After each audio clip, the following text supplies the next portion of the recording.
To a hearing clinic the other day, but you'd have hardly known anything was wrong.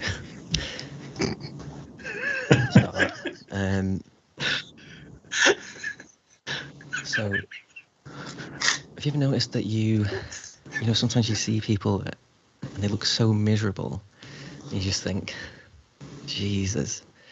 So that's kind of about like human observation, perception, that kind of thing. Sorry, just one sec. Got another one in here. So I've got this one that's it's about this show called But Suddenly, and it started out as a show about 5 kind of intrepid, possibly heroes, and then it kind of all went to shit, and that's the show. So welcome to But Suddenly.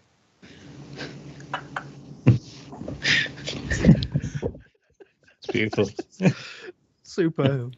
Yeah, very well done. And that's buddy. how it's done. Oh, the second it flipped onto you, I just had this release of... Yeah, the relief. Sorry, Well done, I stuck on you for a while there, bud, because you caught me like in the middle of opening a water bottle, and I was like, oh my god. It's like, So this is no longer part of it. This is no longer part of it. Get off. We should establish like a nod, like a now. Well done, Burge. Good job. I mean, you are seasoned at that from the On the Line Online, which is available on our YouTube channel. I thoroughly recommend you watch the 2 that we did. And there's more coming. I was going to say, tune in for episode 3. 100% tune in for episode 3. We've got some stuff in the pipeline for that, which will really, really make Burge happy. Coming soon. I think that was bad, Burge. Welcome back. Half an hour of that. Yeah, cool.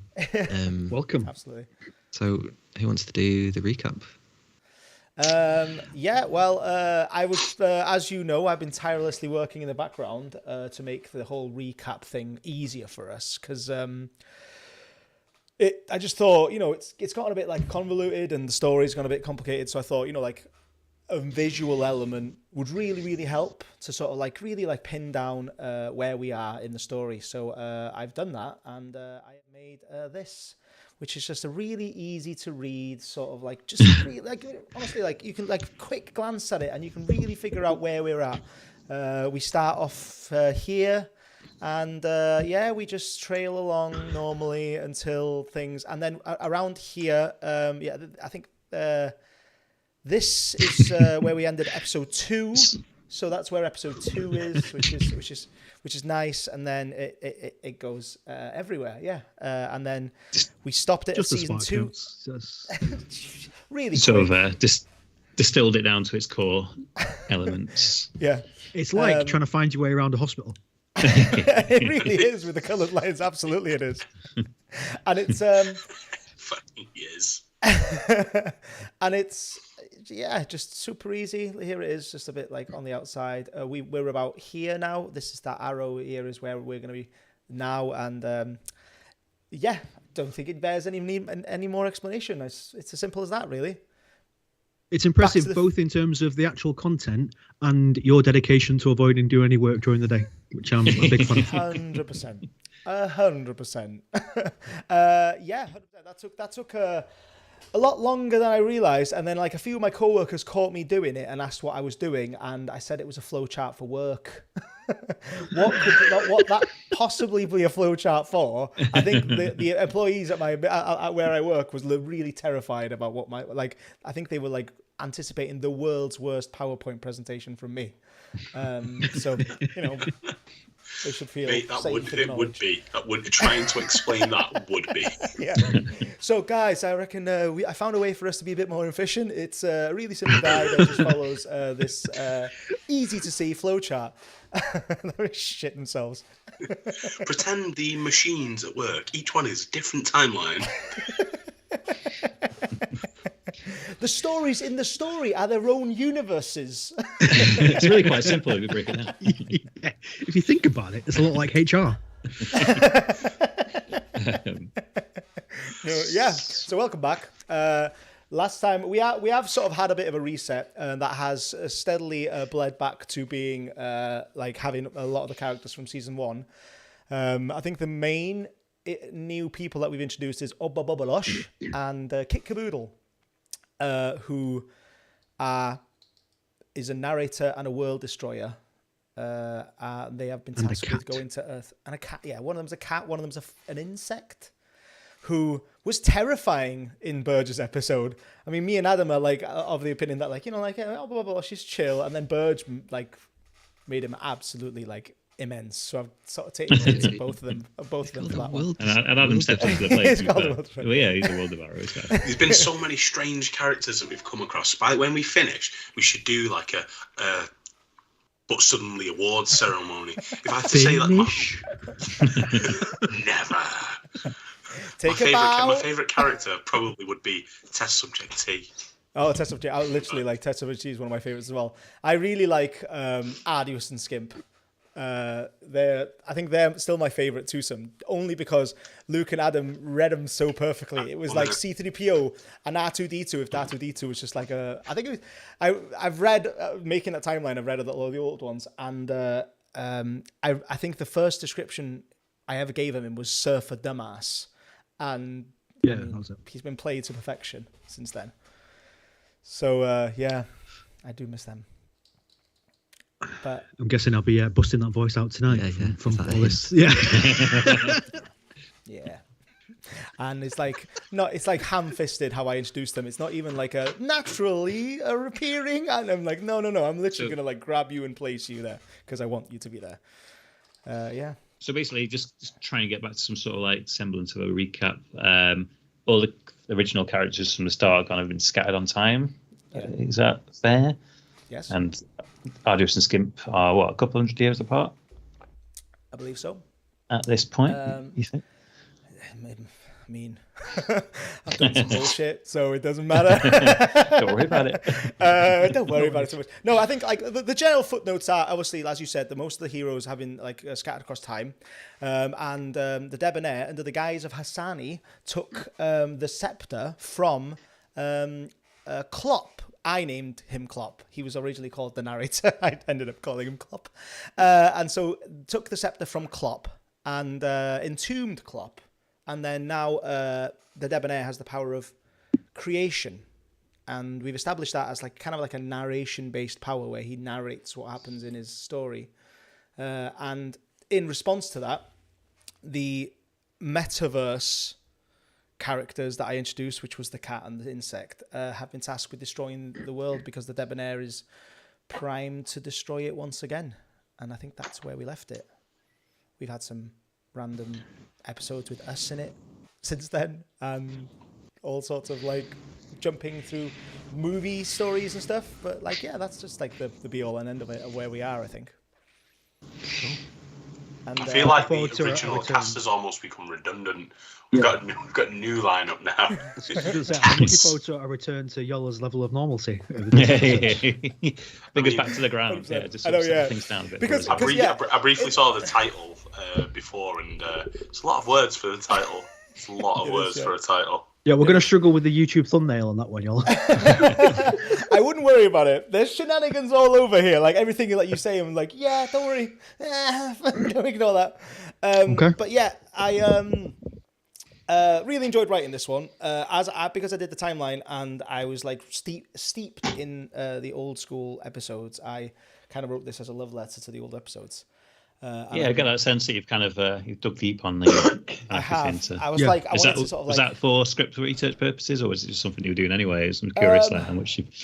I think I thoroughly read Adam's last one.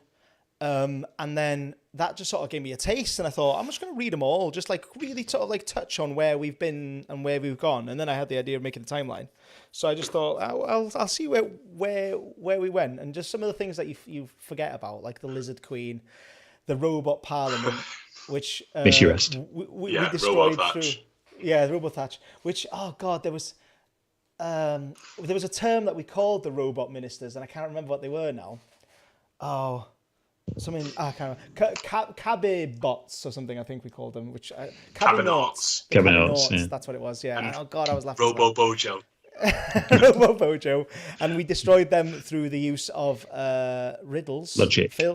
Logic. Phil did that. And it was brilliant. I am a liar, and I'm lying. It was great. Paradox. Yeah, and it was really interesting because Adam inadvertently gave me like free reign last week because he wrote in the realm that Burge had left him and then destroyed that realm in the post credits. So I think this is the first instance where I was like, I'm not sure which one of these threads, because we had a mid-season mid credit sequence last time and a post credit sequence, and I've carried on with the post credit sequence, which I think was the only way I could have done it because the previous. So if you just the bullet points it, that was the caboodle with a bubble bush, wasn't it? Yeah, and they just established that they previously destroyed the world that we were in. Yes. It's your classic Burge to Bunn sidestep. That's what happened there. It's becoming kind of a tradition. Couldn't even do it in the main text. Had to do it in the post credits. Yeah. Afterthought. But I was grateful for that. People have left the cinema by that point.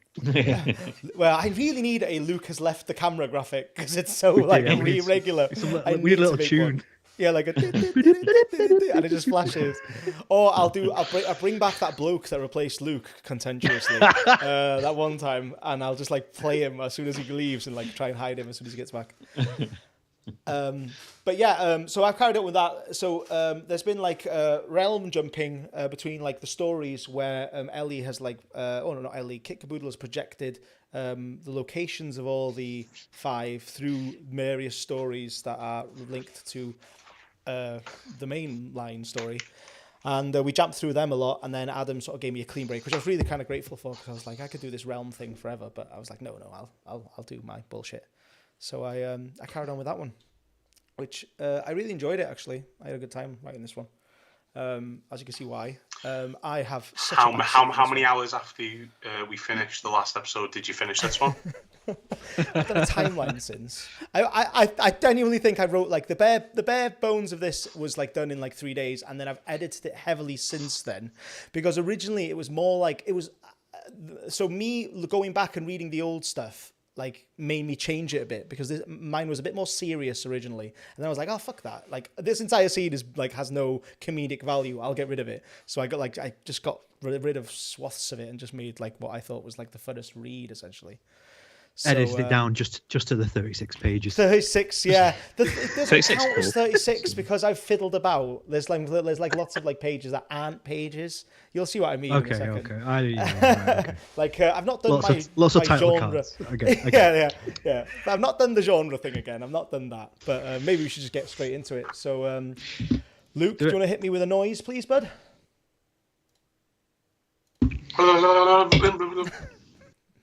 Excellently done. Excellent noise. Once again. Can I ask the question of, is anyone reading off my screen, or is everyone reading it off their own copy? I read off my own screen. I think Burge does, don't you, Burge? No, I'm not. Are you good? Cool. Sweet. Okay, just so I'm aware, because I'd want to be normally a bit more like on the ball with the scrollings, but I'll be okay. Right, okay, so episode 17, this one is Time Travel Redux, How I Stopped Worrying and Learned to Love the 12 Concurrent Timelines, written by Iolo Roberts. That Redux is a reference to Phil's old episode. Phil had the title Redux in the title, so there's loads of references. I'm not going to, it's not pop a video. You're going to point everyone out for us? No, yeah, that's it. Well, that's fair. I think if you put the work in, Yoli, you can share your Easter eggs. I think fair enough. Yeah, maybe that's a separate video. Maybe I'll do a short about that later on. I'll just like do like a pop-up. Do you remember pop-up video, like music videos, and it was like popping little facts about them up? Pop-up video, on VH1, was it? Yeah, it was ace. Right, okay. Previously, internal. No, what's int mean again? Internal. Internal. Interior. Cool. Interior. That's it. Dimensional bridge, indeterminate time. Obobobolosh, the world devourer, and Kit Caboodle walk along the glowing bridge between universes, but in the opposite direction from when we last saw them. Bob is talking loud and flicking through photos of other stern-looking aliens on a wrist-based holo projector. Can I, before I carry on, sorry, I know it says Luke there. Another reference. No. Yeah. Bob, actually, no. Luke is, Kit is Burge.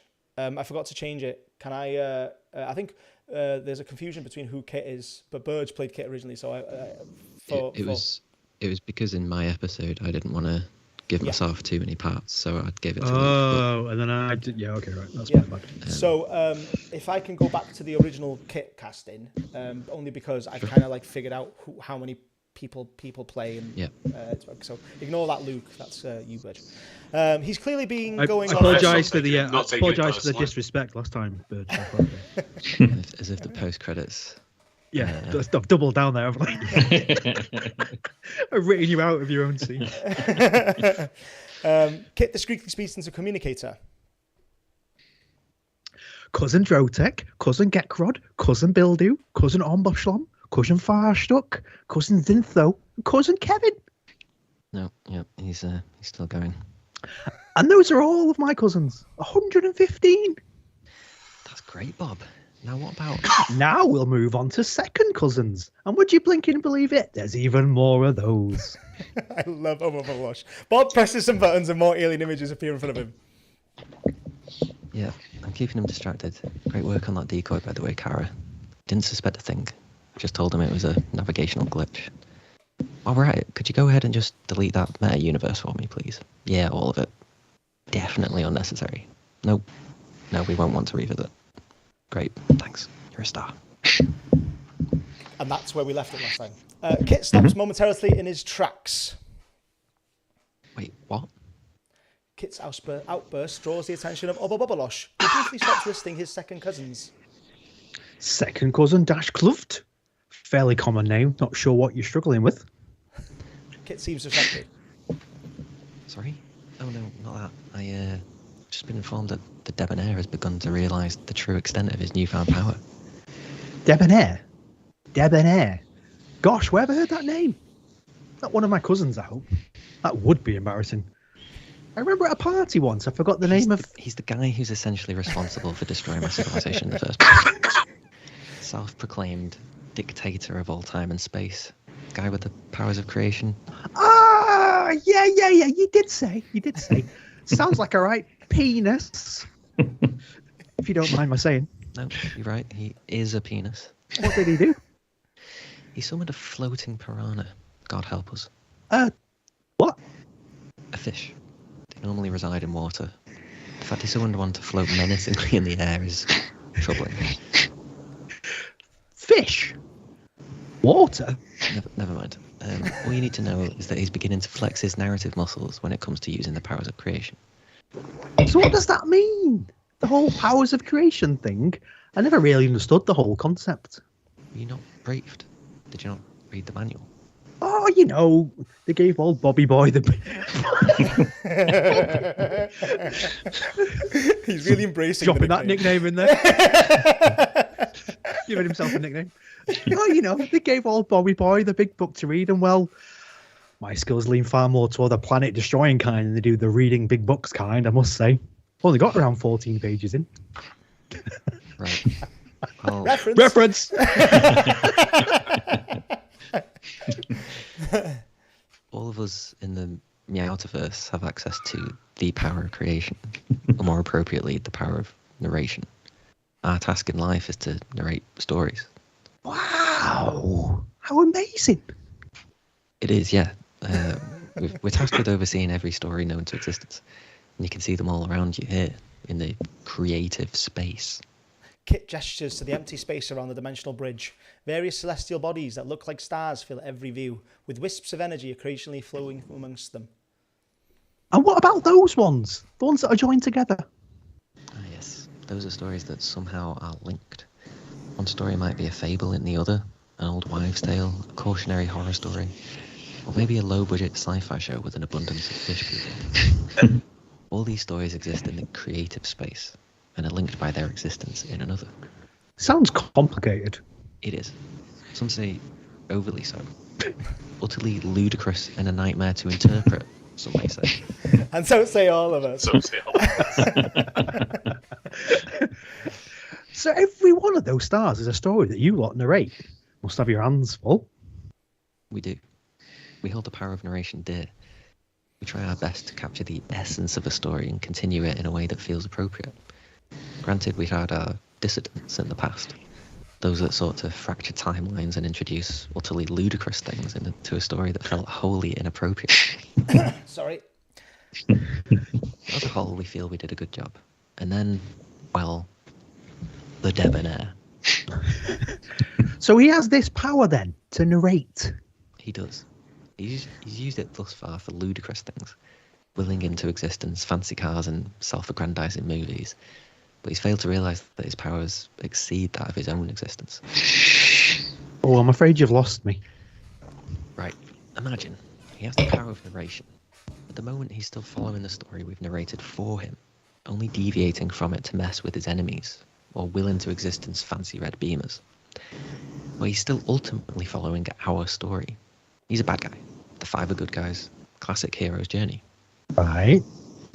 Right? Well, whilst we've managed to stop him conjuring a time machine thus far, what he hasn't realised is that the story can now be what he likes. Doesn't have to be the debonair goes to the movies. It can be the debonair is a being of a million toes. The debonair is a being of a million toes for every citizen on Earth to suckle on. He no longer is bound to the limits of our construct for him. Oh gosh, that is a problem. It is. God helps us, he figures out its true extent. Cut 2. Exterior, coffee shop, day. The debonair twirls his sceptre in his hands, whistling cheerily as he exits his fancy red beamer. He skips down the pavement towards his favourite artisan coffee shop. He sings a cheerful song. Do do do do do do.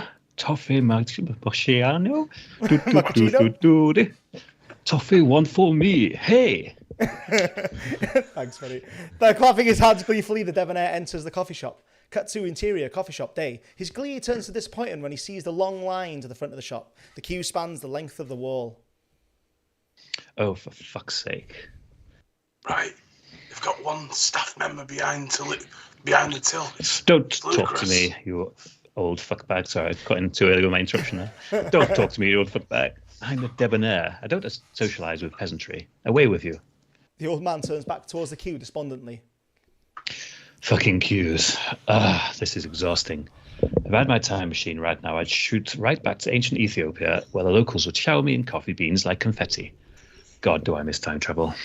A young lady looks up at the debonair from a table, thinking he's addressing her. Don't you dare. In a monologue. Don't start you. God, I wish this line would go away. If only there was some way I could.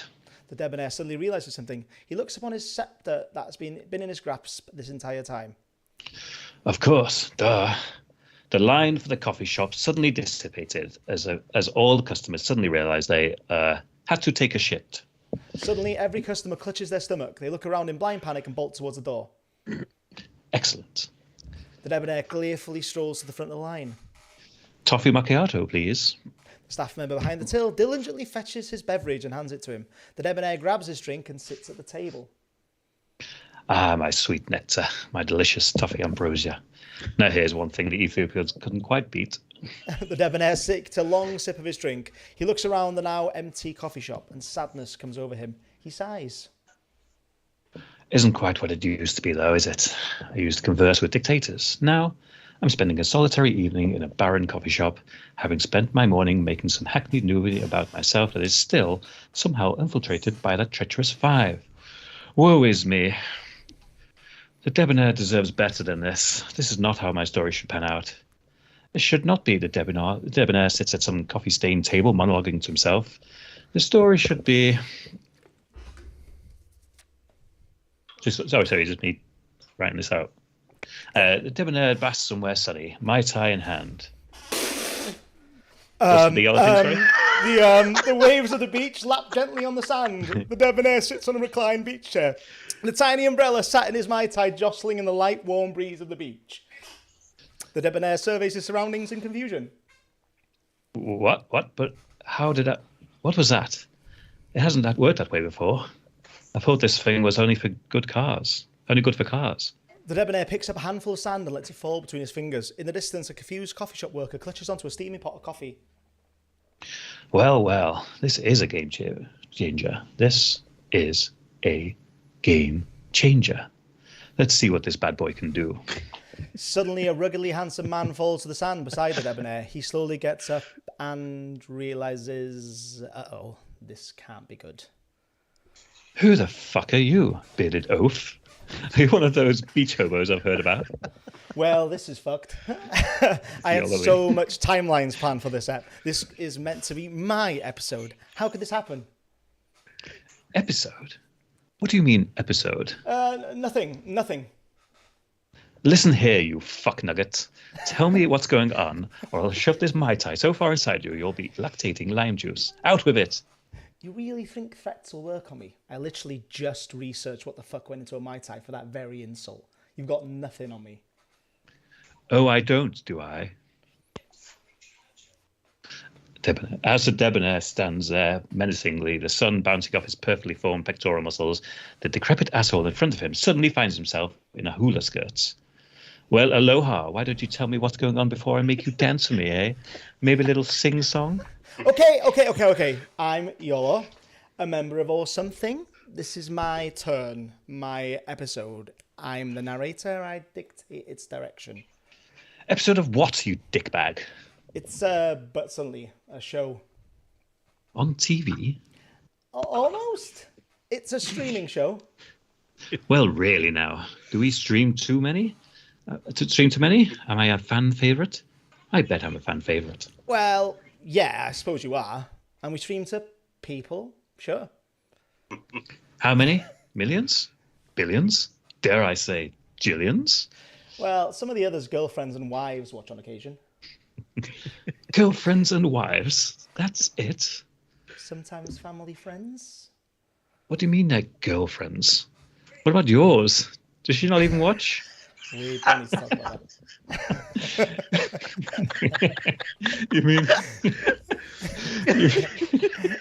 You mean my brilliance, my ingenuity, my utter dominion over not one reality but two, as only bear witness by a handful of people?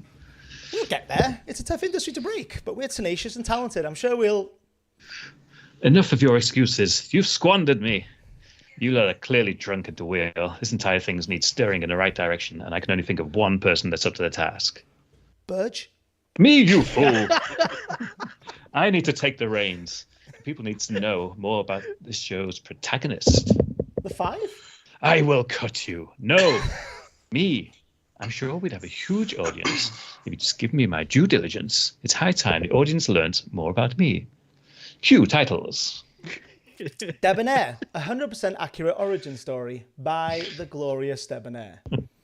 Sorry, Phil. Just before we carry on, every time it says the Debonair left, this is you, but it's going to be. Is that narrator's voice or? It's just narrator? It's the Debonair as the narrator's voice.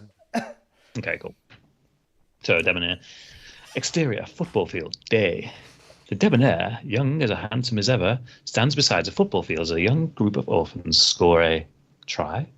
I don't know, I'm not familiar with sports. They win regardless. The kids jump for joy. In the stands, the orphans' mothers are all distracted by the debonair's presence, paying little heed to their children's... Wait, aren't they orphans? Don't interrupt me, you half-wit. How can they have mothers if they're orphans? Fuck, fine. Strike the orphan bit. They're poor kids, then. Homeless? No, that's gross. They wouldn't have MILFs then. They're just regular poor. Lower income families, but their mums are still smoke shows. Nice save. The lower income kids rush towards their coach, the debonair, and leap up at him. They clutch him tightly. Thank you, debonair. We couldn't have done it without you. You're a role model to us. Your tutorship in sports has allowed us an opportunity, whereas otherwise we would not have one. You have immeasurably changed our lives for the better.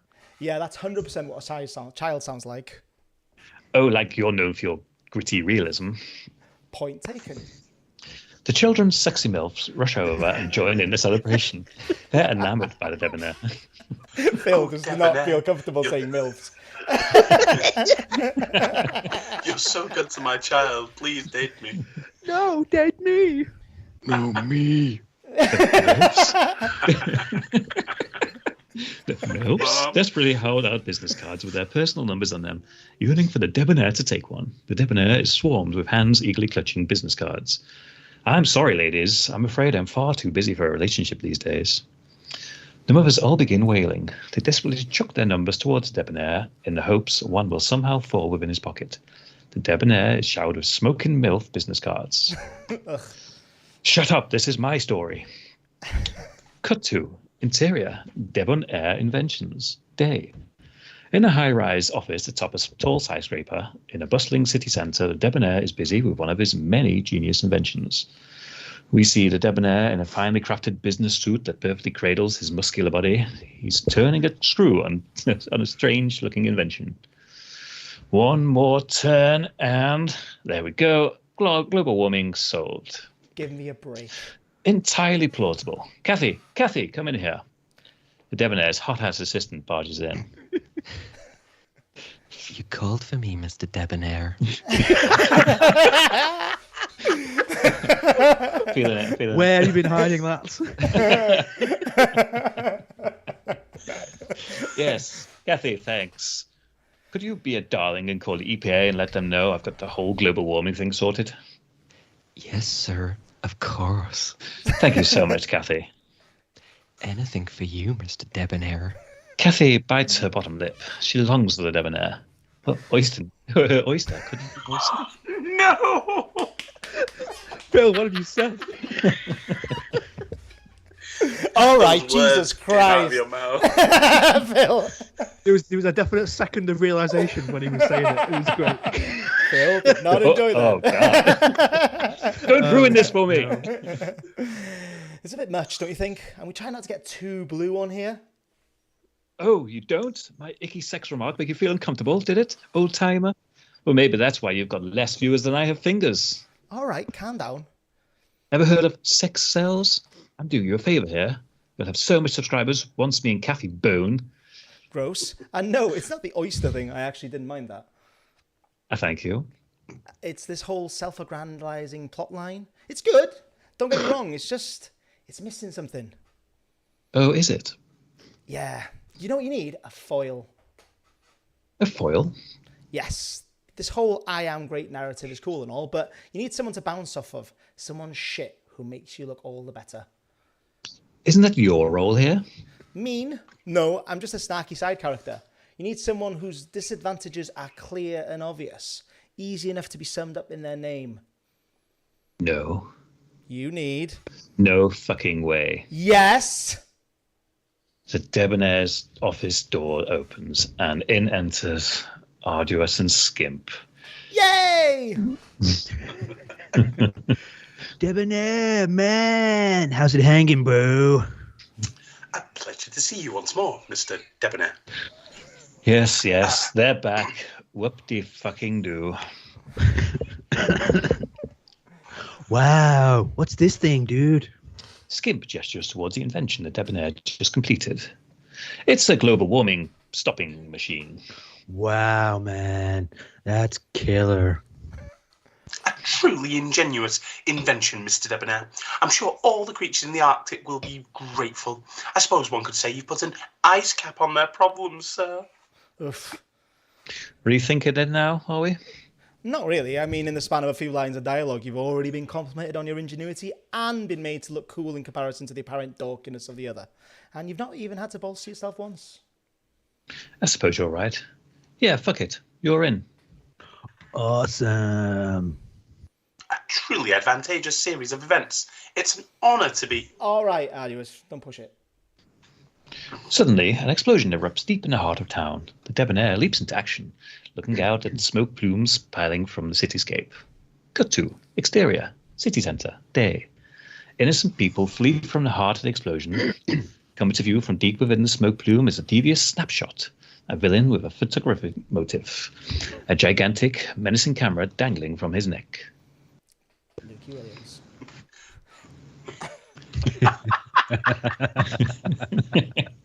Come on, Luke. This is your fucking chance to shine, buddy.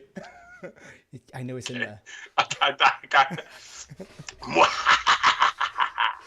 Your collective terror is picture perfect in my eyes, running fear of Snapshots, the most devious villain in all the lands. It's Fair beautiful. play. That was very, very good. Luke Williams. Take a bow, bud. A woman falls to the ground. She's about a strong 6, like a hot ant or something. She looks up at the Snapshot in terror. Say cheese. Snapshot draws his camera to his eyes and takes a photograph. We see a bright flash. The woman has vanished, leaving behind nothing but a photo falling slowly to the ground. Her last moments of terror captured within it. A delightful addition to my collection.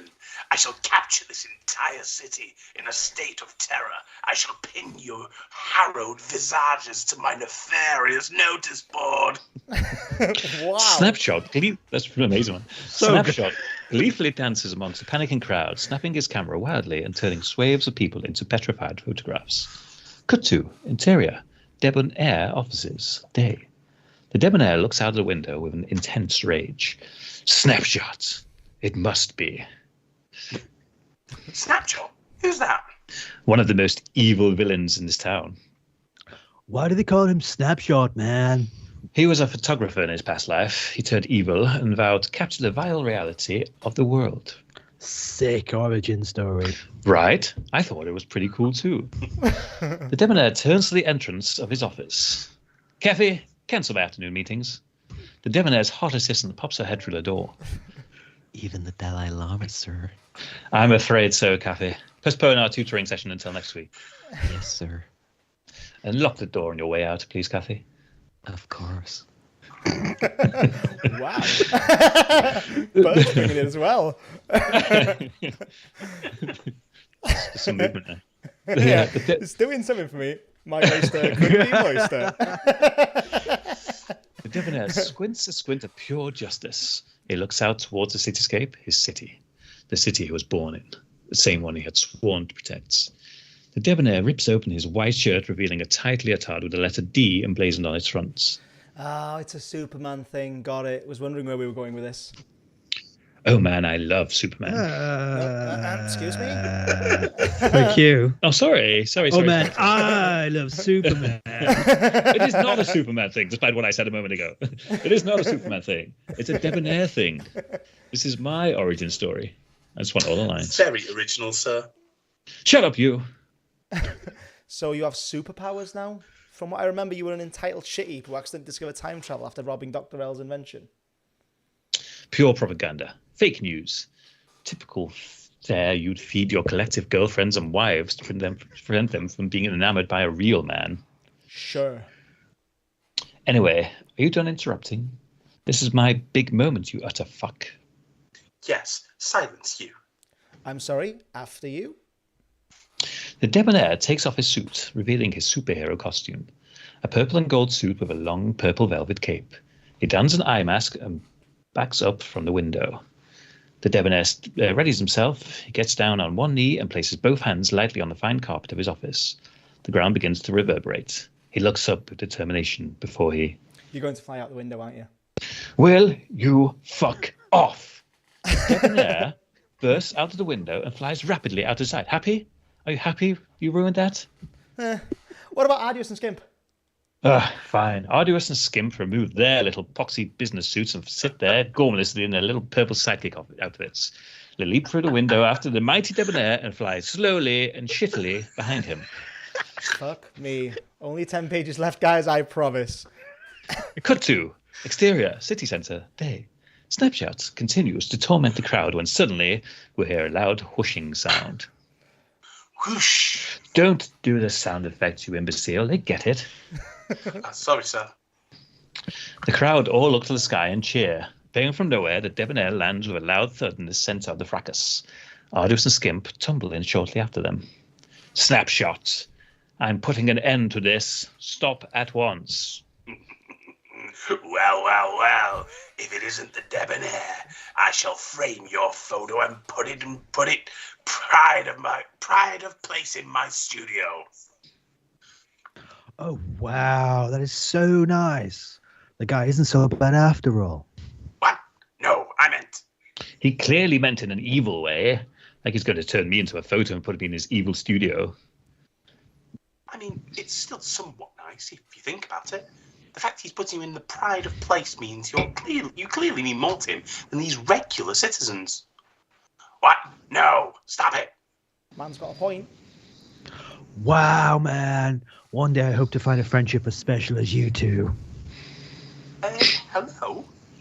Oh, hey, Arduous. Man, how's it going? Feels like it's been ages. I've literally been at your side this entire time. Are you quite done? It's not special or precious. We're enemies. He's putting me on a pedestal because he's the most proud of defeating me, right, Snapshot? Whatever, man. It's your story. Maybe a romantic arc wouldn't be remiss, though. What? No. I'm straight. I'm a straight man. I literally have half a dozen MILF phone numbers in my pocket. I think he doth protest too much. What? No, shut up. Not to be a stick in the mud, sir, but the purple velvet cape is not doing you any favours. Oh, fuck this. It's fight time. The debonair launches forward and punches Snapshot in the chest. He goes flying backwards through a nearby building window. Cut to interior, building, day. Snapshot sits upright within the building, a trickle of blood running from his mouth. He flashes a knowing smile before speaking into a communications device on his wrist. It's go time. Cut to exterior, city centre, day. The debonair stands in the centre of the square, his perfectly acceptable masculine cape flapping in the wind, when suddenly the ground begins to shake. In the distance, we see Snapshot walk back through the window he was just punched through. Didn't think it'd be that easy, did you, debonair? The debonair and his fuckwit team look around, appearing from seemingly nowhere. The remaining frightful five make themselves known. Malevocent, the harbinger of stank, descends in his putrid-smelling jetpack. Grandad, the elderly evil who seeks to bring the world to its osteoporosis-ridden knees, lands on his rocket-powered Zimmer frame. Insecticide, 1/3 spider, 1/3 man, 1/3 pure evil. He seeks to generally creep everyone the fuck out and just sits there in a bath. Like, how did he get there? Did he crawl up the pipes? Does that mean there's a chance they can climb up mid-bath? Ugh, gross. Doesn't bear thinking about. He climbs down the face of a building with his gross insect extremities. And finally, the Hauntling, all-round ghost bitch, who's just totally ungrateful when someone sits you down to watch some nice telly with a cup of joe, ruining your cool little holding cell with a stupid little dog robot. Like, who has a dog robot? Didn't even work for Doctor Who. Looks like your days are numbered, debonair. I'll be summoning you by sunup. I mean, when you nail it, you nail it. Fair play, debonair. That's some fantastic penwork. Thank you. Suddenly, in the midst of the tense standoff, a tear appears in reality. Behind the tear, we see a strange space-like realm with a variety of stars. Emerging from the tear are Obba Bobbalosh and Kit Caboodle. Bullshit. Well, gosh. Hi, everybody. What lovely outfits you all have. Who the fuck are these? I didn't do this. What the fuck is going on? Is this you? I mean, technically, I did introduce these two to the story. A cat person and an insect person? My God, how do they let you still be part of the group? Do you have a leverage over them or something? I do the OBS. There it is. Anyway, nice to see you, but could you fuck off? We won't be needing you here today. Go off and do whatever meta bullshit you normally would do. No worries, mate. I won't be a second here. Just going to destroy your entire reality. Won't hurt a bit. Obba Bobbalosh's metal armoured carapace begins spinning wildly. Kit suddenly takes note of the five, together once more. He leaps on Obba Bobbalosh's back, holding his paws over Obba Bobbalosh's dozen eyes. No, not yet.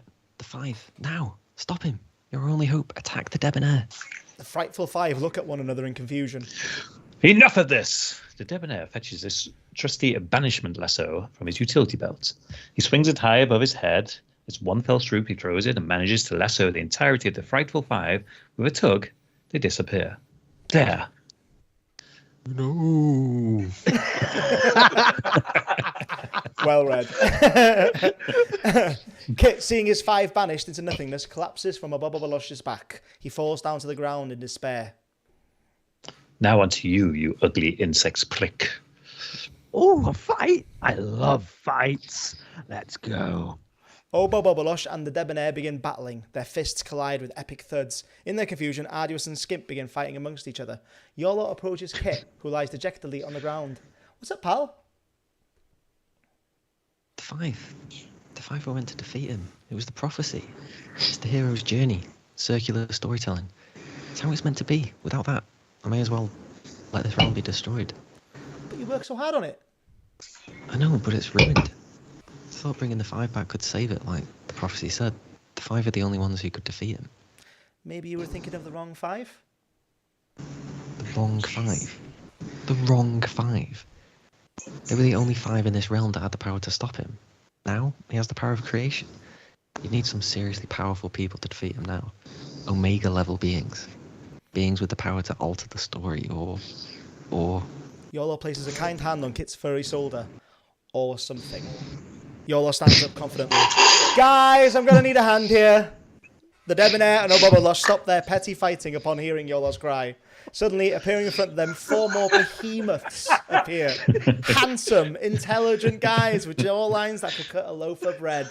Just fucking sharp. You wrong? Yeah. What have you done now, Iolo?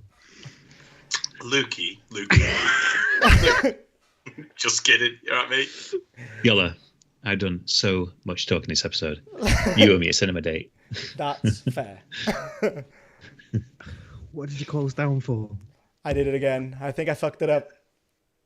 What tipped you off? The cat people?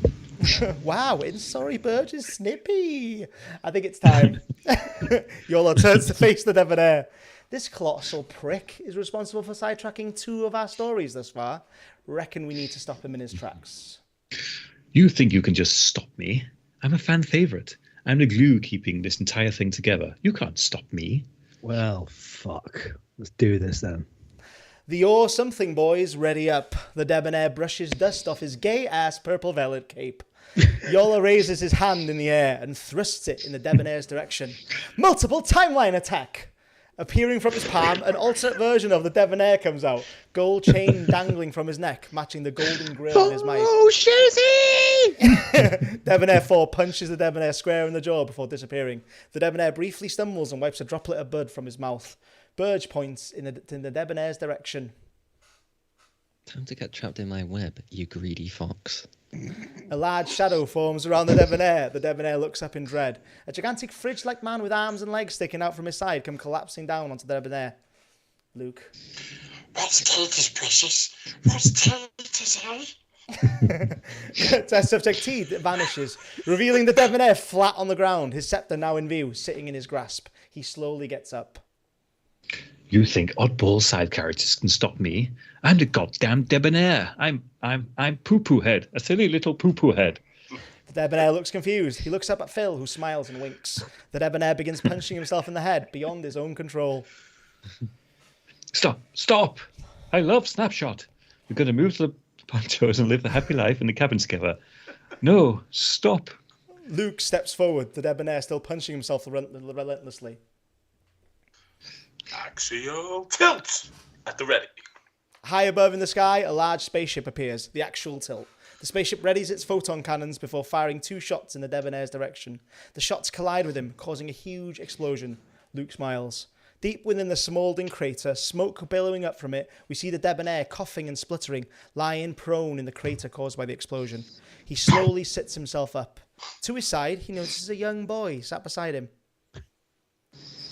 Right. Yes, don't patronise me. I don't need emotional support from some shitty little child. Just asking. What are you lying on this crater for? Could ask the same of you. Like it here. In this smouldering crater, you're a weird kid. You're a weird adult. What's the cane for? It's a scepter, you little shit. And it gives me the power of creation. What do you need that for? To have the power of creation, obviously. I'm the most powerful man in the universe. I can change the entire story. What was wrong with the story in the first place? It didn't work, okay?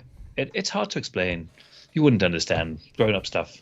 I don't think grown-up stuff is actually that complicated. It's just the same as kid stuff, really. You reckon? Yeah. You didn't like the original story because it made you sad. You wanted to change it so you'd not be sad. It doesn't work like that. You can't just click your fingers and everything's magically solved. Doesn't matter if you have a time machine or the power of creation. If you're not happy with you, then it's not something utter domination of an entire reality can solve. Wow, that's so powerful. I was so confused.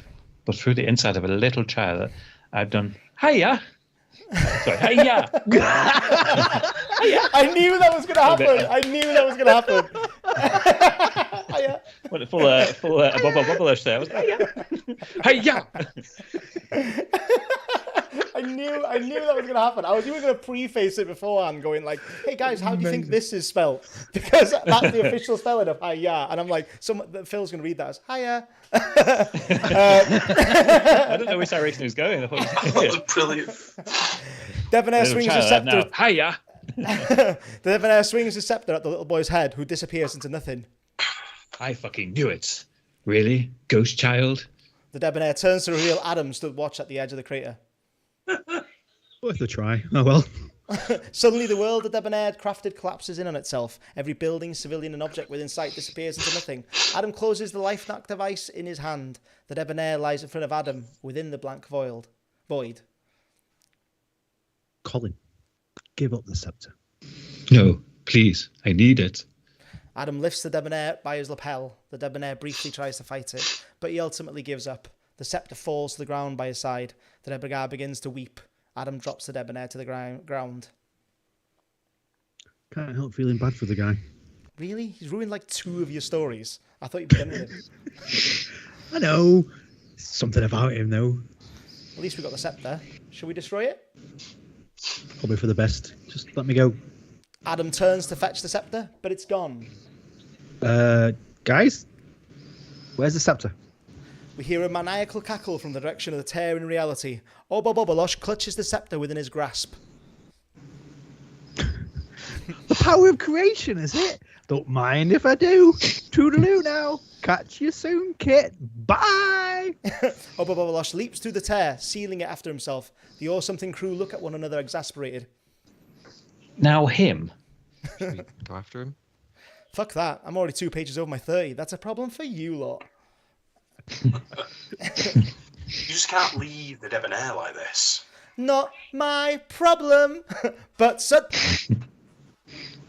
Luke puts a hand over Yolo's mouth. Don't you dare. You're not allowed to pass the torch like this. Fine. Cut 2. Interior, Ellie's apartment, day. Ellie bursts through her apartment door, her robot dog Winston and a spectral Dr. L by her side. What is it, boy? This is just my apartment. I thought you said you'd found... Ellie looks up to see a group stood idle in her flat. Good to see you, El. We got your messages. Hope you don't mind. Shot off a bit of lavender around this place. Smelled a bit stale, I say. Aaron enters through the bathroom. Good sized bath you've got, Ellie. Will be a lovely little place. Just be for no reason. Just sitting there. Aaron bumps past Zeep, who's carefully studying a photograph. I had foreseen your arrival, Ellie. It's a pleasure to see you once more. Ellie smiles. The group all look to the side in unison. Who's the cat? Kit and Debonair sit against the wall beside the TV. Kit stares wide-eyed at the 5. He's seriously fangirling. Burge, can you represent? The Debonair, tied up tightly in rope with tape over his mouth, has a small note pinned to his shirt. It reads, "Ran out of ideas. Sorry, good luck, guys. Yolsey." When suddenly... And that's my episode. And then there's a post-credit scene. Post-credit scene. Interior, mysterious room, indeterminate time. The scene in the bedroom zooms out, revealing it to be played through a strange crystal ball. 4 hooded figures encircle the ball. Obobobolosh failed to destroy the timeline. Curses! Our efforts were in vain. It is of no concern. Let them play for now. We shall just have to redouble our efforts. And what of Kit Caboodle? What if he finds our hand in the destruction of the first timeline? What if he finds out we feigned death and set the time core to blow? He shall be dealt with. For now, we bide our time. Strike when the moment is right. Agreed. I concur. Luke? Sorry, old habit. The meound, the meonitor, the muscle, and the meowth nod as the projection within the crystal ball dissipates. And that's me done. I'm sorry, Phil. I had that idea and I was like, oh my god, Phil will have such heavy work, and I just get to sit back and play what I want. You had a night off, yeah. I literally had a night off. But yeah, I fucked around again. I messed up. I like it. I feel like you sufficiently exhausted the debonair for a little while anyway. Yeah, that's what I thought. He is incapacitated. Yeah, sidelined him. Thought you'd give him a nice passing send off. I'd originally killed him, and then that was fun. Yeah, I enjoyed that. You can't kill them. You can't kill them there. No, that's the thing. I was going to We will. And I originally had it as like more of a origin story. So I had like him and Dr. L meeting and stuff, and I thought, and it was originally like I was only doing that. I was doing like Debonair the movie, but like movieizing his origin. And then I was like, oh, it'd be really, because he's got the power of narration now. It'd be really funny if Debonair narrated his own origin, and that's what I just ended up doing in the end. And I just had a fucking right laugh right in it. Yeah, loads of like little references to the old school stuff. 14 pages. We pointed out that was a reference. I had each of you have like a little like segment where like we discussed where it was like something from a past episode that you'd done, but I had originally for Adams, I'd like my plan was to write like a really decent piece of prose in the scene description.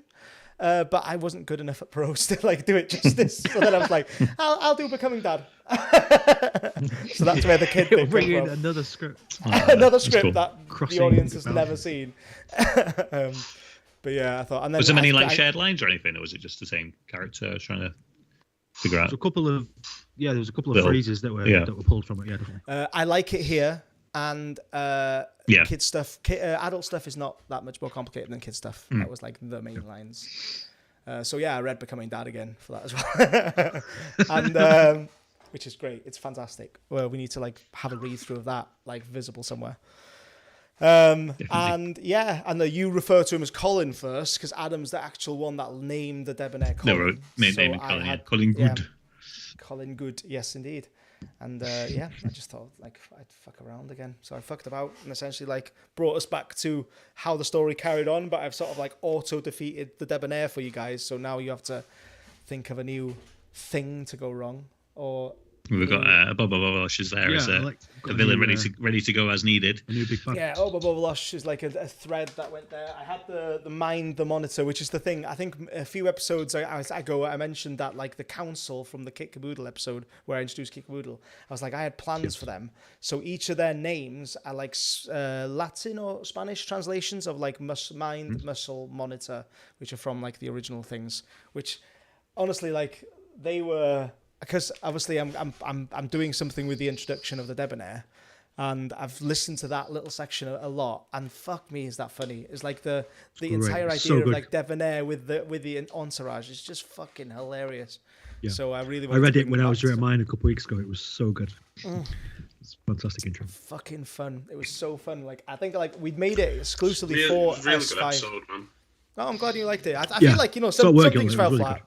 Yeah, some things fell flat, but it was like really difficult to sort of like try and introduce the concept of the Debonair narrating his own episode. Yeah, it's right. I struggled with the formatting a bit at the start and the first bit. Yeah, of it, so yeah, and then I struggled with it myself because I thought I was thinking to myself like, is the idea that like I would do the Debonair, or is the idea that like the Debonair is like outwardly making the story is not really included in it? So I literally just had it like be that he's narrating his own story whilst he's in the story, so that, and I put myself in there for a bit because it was a lot of like it was even more Phil talking when it was just the Debonair doing his own thing, and it took a while to introduce.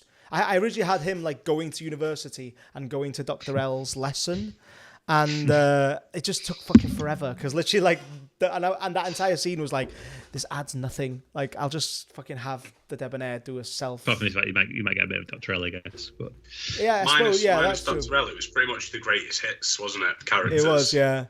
Like Dr. L, I I honestly like tried to fit in there to the best of my ability. I even originally had her plan to be like the leader of the Frightful Five, and that she would appear in like an evil form, but she'd still be the same Dr. L, because we're not sure if Dr. L was evil or good in the end anyway. So like I just thought like Dr. L just placed there, but it was a bit. And very sort of Avengers, Infinity War, Endgame vibes. Like the epic proportions of it, and like everyone appearing. Yeah. But it was a bit like circle jerky, like self wank thing. But I thought like it's funny, and the reason I did that, the other reason I did that, is because, and if I bring this thing back, is it there? Oh, I haven't even got it anymore. There, I have the bingo thing. Or something. I did the or something section. I had that phrase in there. So I'm pretty sure that's done now. We should make a new Need one. a new one. Yeah, new one. 100% needs to make a new one. Okay, I'll myfreebingocards.com. You're gonna get another fucking advertisers from us. What I find really funny is we've gone from like starting this out, kind of saying we're going to write a script, and in theory this is a script that could be made into a TV show. So now the actual page formatting of the script itself is part of the show. It's unfilmable now. You can make it into a show if you wanted to. 100%. Great. I did think that. I really liked like the recent. We discussed last week about like segments, because funnily enough, and here's another thing that I found out in going back to the old thing, is that originally we referred to the next 5. So we were referring to 5 and 5 as season 2 originally, because the description of episode 6, we talk about how this is sort of season 2, and it started with there's something about Colin. And we were talking about that being season 2, and then we set like a line on season 10, and that's gonna like restart everything. But I think like this is like the meta or the Meowta series, because I like there's a lot of like playing, even though that was kind of prevalent in the original one with like the genre bending thing. I quite like the idea that like the script itself is like has its own character, because I think Adam does it where like in his scene descriptors is very much like his voice. So I think we discussed if it was ever a show, how would we represent the narrative's voice? And I think like it does kind of need to be in there, because there's like certain like gags and stuff in there. So I just fucking fucked around with it even more, made it even more unfilmable. It was crazy. It was great. Yeah, I enjoyed it. Thank you very much. awesome. Like Well done, the mate. reading, you guys reading heavy lifting always. Thanks for the excellent reading, And yeah, Burge. kudos to Phil, I think. Yeah, Phil, fair play, mate. 100%. I don't know what happened in I'm the so script. sorry, I just buddy. read the words, so I need to go back and like watch or read the script again. Yeah, sorry, I'm so sorry, buddy. Feedback. That No, was, I enjoyed it actually. It was that good. was- I feel like it was a good like debonair blowout, and that there's potential to sideline him for Yeah. Yeah, a while for now, I small guess. segment, Maybe. Yeah, like so. Sideline him for a little bit. Tune in next week to find out. Yeah, and I was like, oh, who can I play the sexy character? And Burge came into my head saying, oh, I'm not sure if that That's subconsciously beautiful. says something about me. So Burge, yeah, I'd watch yourself around me. Cheers for that. And Luke, good job on the fucking Joker. And Adam, I loved hearing Skimp again. I loved Yeah, it. man. Skimp was fucking brilliant. So yeah, Luke's Joker, and Luke's you got hammer was. you got him as well. It was excellent as I always. feel like the Golem is a known entity for Luke, so that I knew that he'd smash it out of the park. The Hamill Joker was a glorious surprise. 100%. That was ace. I originally had Phil and Luke do a Golem for Test Subject T, and we'd stop down and decide which was the better one, because me and Phil and Luke had discussed this a little while ago, how they wanted to do like a Golem and the other side of Smeagol. Golem. Smeagol, yeah. And Very so good, I originally had that there. Like that Make a note of entire that segment. I was warming up just in case. So I originally had that, and I was like, this thing is already fucking far too many pages, and I've got this massive section where all of a sudden we're just doing Lord of the Rings. I thought, fuck it, I'll just limit it, because Phil's already done some heavy reading. But I think one of thank my you. favourite lines was, "There's only one man who can solve this now," and you kind of go, "Bird." Fantastic. So good. Right, guys. Yeah, that's it, I think. We need a spinner for next episode. Spinner. That is true. That's the one thing I've not set up. So Actually. who's on the card? So it's me, Burge, or Luke, I believe. Luke. I think so. Yes, I Yeah. believe so. Feels like Burge's one not long ago, but obviously this is a new set, isn't it? Yeah. Yeah. It is. Won't be 1 second. I'm just setting up the spinner, guys. I forgot to set this up. I'm sorry. No worries. Second, here we are. We are set up once more. Just have to agree to bullshit. Just throwing this out there. If it is me, that's fine. But we're going to be waiting 3 weeks because school and half term and such. That is fine. Right, so I'm going to spin it. It's Birds, Luke, and Phil. You guys are the ones to do it. So good luck. Boom. Here we go. Who is it? I don't think it's you, Luke. And Burge. Cool. My man. We get a little round of applause with this spinner. That's why I use this spinner. Good job, wheelofgames.com. So just before we wrap up, Burge, any initial ideas for where you might go with it? I think Similar it way might I did be. it. Might be like an origin story. You should write noir, Burge. Yeah, no, but any origin for Like right? noir. Oh, so yeah, say that again. Sorry, Butch. It was a stupid joke. I said it was an origin story for the hot assistant. Oh, fair enough. Yeah, I think 100%. that's Oh, the thank you. obvious way to take it, I'd say. Take it, everyone. Right. Thank you very much. Goodbye, everyone. That's excellent. Cheers, guys. Thanks for watching. Bye. Bye. Bye. Bye.